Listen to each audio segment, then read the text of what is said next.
Class 12 physics हमारा chapter है chapter 1 electric charges and fields. हम सीबीएसई के प्रीवियस ईयर क्वेश्चंस कर रहे हैं जो 2010 से 2024 तक 23 तक आए हैं।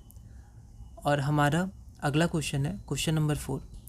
इन an experiment 3 microscopic latex spheres are spread into a chamber and became charged with charges 3 + 3e + 5e और -3e respectively.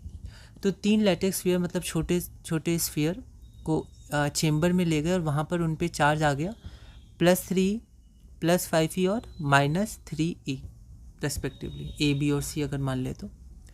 All the 3 spheres came in contact simultaneously for a moment and got separated. तो वो एक कुछ समय के लिए contact में और फिर सेपरेट हो गए, ठीक है। तो इससे चार्ज रीडिस्ट्रीब्यूट हो गया तीनों में। Which of the following are possible values for the final charges on the sphere.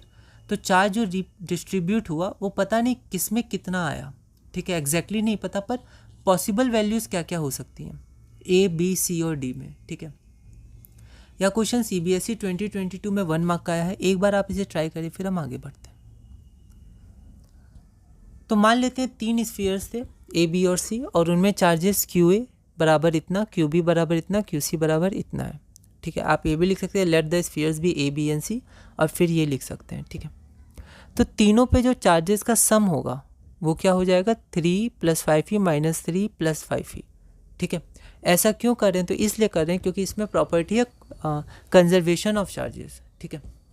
तो वो तीनों कुछ समय के लिए जब कांटेक्ट में है तो चार्जेस रीडिस्ट्रीब्यूट होंगे, कुछ इस पे चले जाएंगे, कुछ उस पे चले जाएंगे, ठीक है।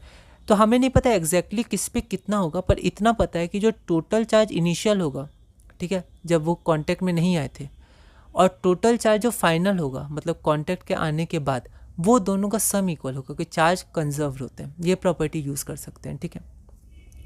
Now the charge of the system of 3 spheres is quantized, quantization of charge, क्योंकि कंजर्व ज़्यादा सही है। Now the charge of the system of 3 spheres is conserved, okay. Among the given options only option B gives this value, ठीक है। तो अब हमारे पास इतने ऑप्शन हैं, इसको चेक करिए। तो टोटल चार्ज आपका आ रहा है +6, मतलब आना कितना चाहिए था? आना चाहिए था आपका +5, ज़्यादा आ रहा है तो ये गलत है, ज़्यादा नहीं आ सकता है, ठीक है।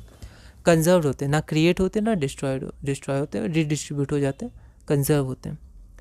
तो +6e + 6e -7, तो इसका आपका आंसर आएगा +5e, है ना। तो ये हो सकता है क्योंकि हमें नहीं पता एग्जैक्टली क्या होगा। ये अब चार्ज ये क्या है, इंटीजर होते हैं क्वांटाइजेशन ऑफ चार्ज में, ठीक है। तो ये तो नहीं होगा, और इसको ऐड करेंगे तो 7 + 5 12 -4 +4, तो ये कम हो गया, कम नहीं हो सकते हैं, उसी के बराबर होंगे जो इनिशियल थे। तो इसलिए आपका ऑप्शन नंबर बी हो जाएगा। तो ये प्रॉपर्टी थी कंजर्वेशन ऑफ चार्ज पे। तो इस वीडियो में हमने क्वेश्चन नंबर 4 पूरा किया। अगली वीडियो में हम क्वेश्चन नंबर 5 करेंगे और टॉपिक 1 में आगे बढ़ेंगे।